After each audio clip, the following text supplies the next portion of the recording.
diversity of tongues and colors is, in the words of the Qur'an, among the wonders of God's creation. Allah has no preference for any race, tribe, or nation above another, and is no respecter of human ideas of class and status.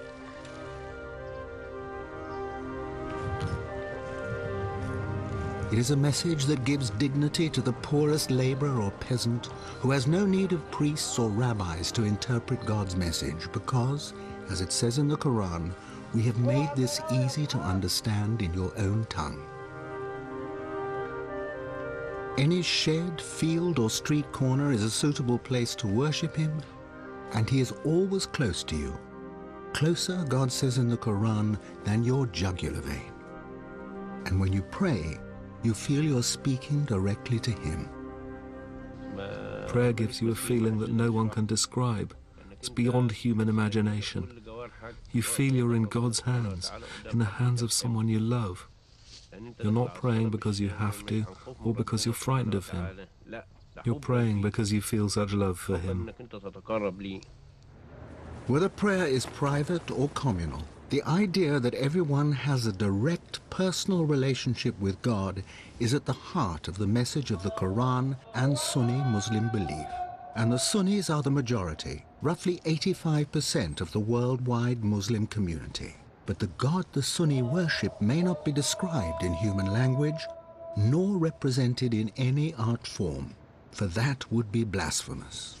Yet sometimes the human heart yearns for more. For a faith you can touch and feel. For drama, for music, for ceremony, for great stories of sacrifice, pain, martyrdom, and salvation. And for someone to pray to who has human form.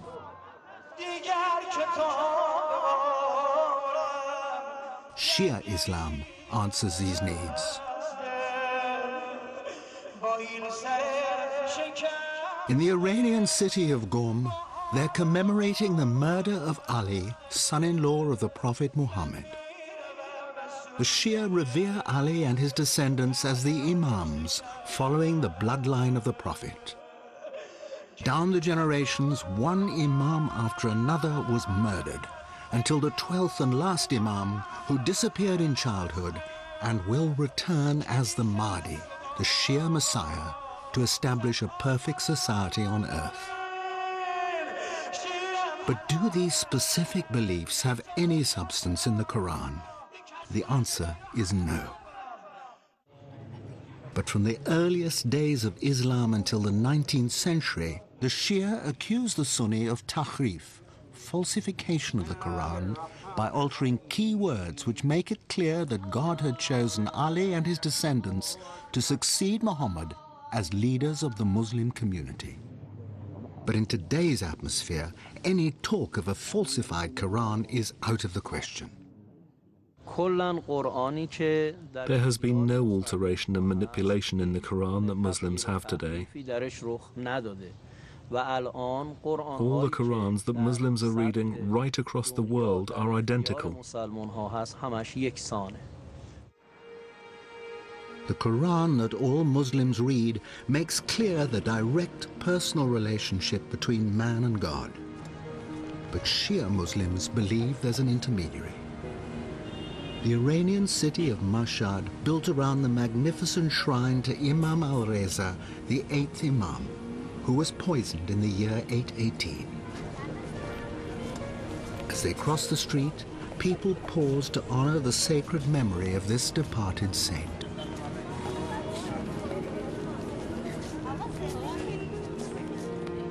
Shia pilgrims come to Mashhad from all over the world with gifts and donations and to pray to Imam al-Reza in the same way that Roman Catholics and Orthodox Christians pray to their saints for help, guidance, and miracles of healing.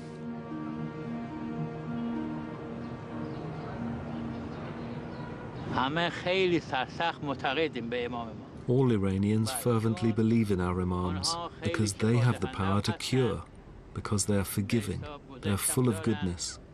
We have complete faith in our Imams and their descendants. all of them.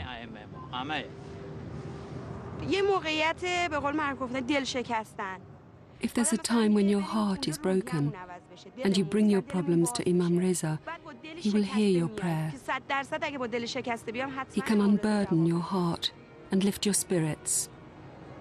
But the Quran makes it so clear that your prayer should only be directed to God. When you want to reach God, you have to speak to the Imams first so that they can mediate for you. And if you do it that way, God will give you a quicker answer to your request. At least, that's how it's been explained to us. We have no one except God and the holy Imams. Imam Reza and the other Imams are our only hope. It's sentiments like these that enrage the Sunni. When Muslims pray at the tombs of departed saints, they are compromising the strict tenet of Islam. The Quran says clearly it's a sin, because this Imam Reza, he was a great man, but he's dead. The dead cannot help you. Only God is ever living. I don't say that I go to Imam Reza so that he can solve my problems. I say that I have a request for God, but my position is not high enough to reach him. I put Imam Reza as the intermediary so that he, who is very dear to God, asks him to have mercy on me. The Grand Ayatollah speaks from his private office in the heart of the Iranian city of Qom. Here especially one gets a sense of how the differences between Shia and Sunni echo the Catholic-Protestant divide. As well as the veneration of saints with its grand ayatollahs, its lesser ayatollahs, its jurist consuls and mullahs, its mosques and seminaries, the holy city of Qom is in so many respects a Shia Vatican. People come here to pay their tithes and seek answers to questions they can't resolve through their own reading of the Quran.